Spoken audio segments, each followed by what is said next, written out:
arguing in opposition to a professor of history employed by Georgia Southern University who has reportedly been using his lectern as a bully pulpit to proselytize the students, a letter of complaint was sent to the school's president, Dr. Brooks A. Keel. This, however, was no ordinary letter of complaint. The letter bore the signatures of Richard Dawkins on behalf of his foundation, as well as those of Dan Barker and Annie Laurie Gaylor on behalf of the Freedom from Religion Foundation. The crux of their criticism was summed up in the following paragraph from their missive. We understand that as a historian, particularly a historian with a focus on science, McMullen could legitimately discuss the development of scientific ideas. He could even legitimately discuss religious doctrines masquerading as science, such as young earth creationism and intelligent design. However, it appears that McMullen does not present these as religious ideas lacking scientific merit. Instead, McMullen presents these religious beliefs as scientific fact. In short, McMullen appears to use at least some of his class to preach religion instead of teach history. We ask that you thoroughly investigate these allegations and require McMullen to stop preaching to his students. The letter also notes problematic questions concerning evolution McMullen has included on his tests, and offers refutation of his scholarly credentials to posit such questions parsed by noted evolutionary biologist Dr. Jerry Coyne. For example, Coyne notes that McMullen's assertion that Darwinism laid the foundation to eugenics is an example of bait and switch. As for the writing of this piece, the university has made no public comments concerning the professor.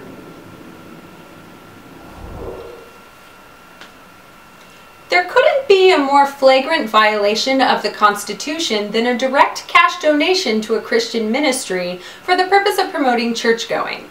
These were the words of Annie Laurie Gaylor, co-president of the Freedom from Religion Foundation, in a letter describing her organization's opposition to a plan to donate $3,000 in taxpayer money to the Covington Baptist Association.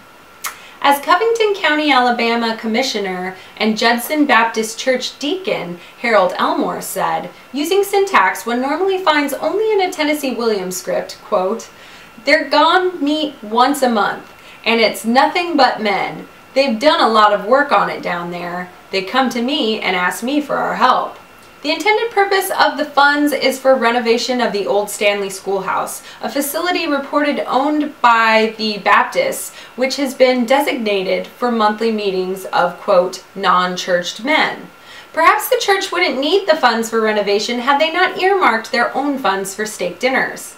Describing the planned monthly meetings, one of the program's coordinators, Chris Jackson, was quoted as saying, "We know that if we get the father, we have a 95% chance of reaching the rest of the family." Jackson continued, "We'll cook you a free steak dinner if you come."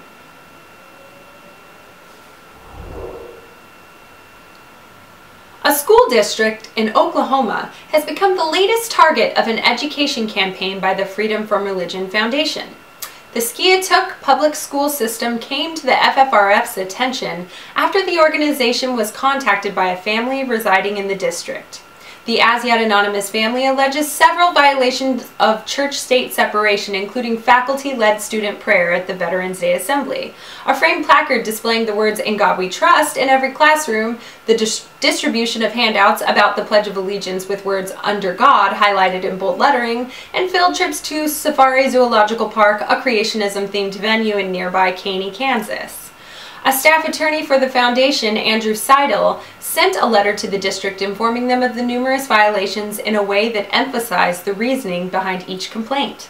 For example, after noting that teaching public school children biblical creationism is a violation of the law, Seidel wrote, "Courts have routinely found that creationism is religion, not science, despite many new and imaginative labelings."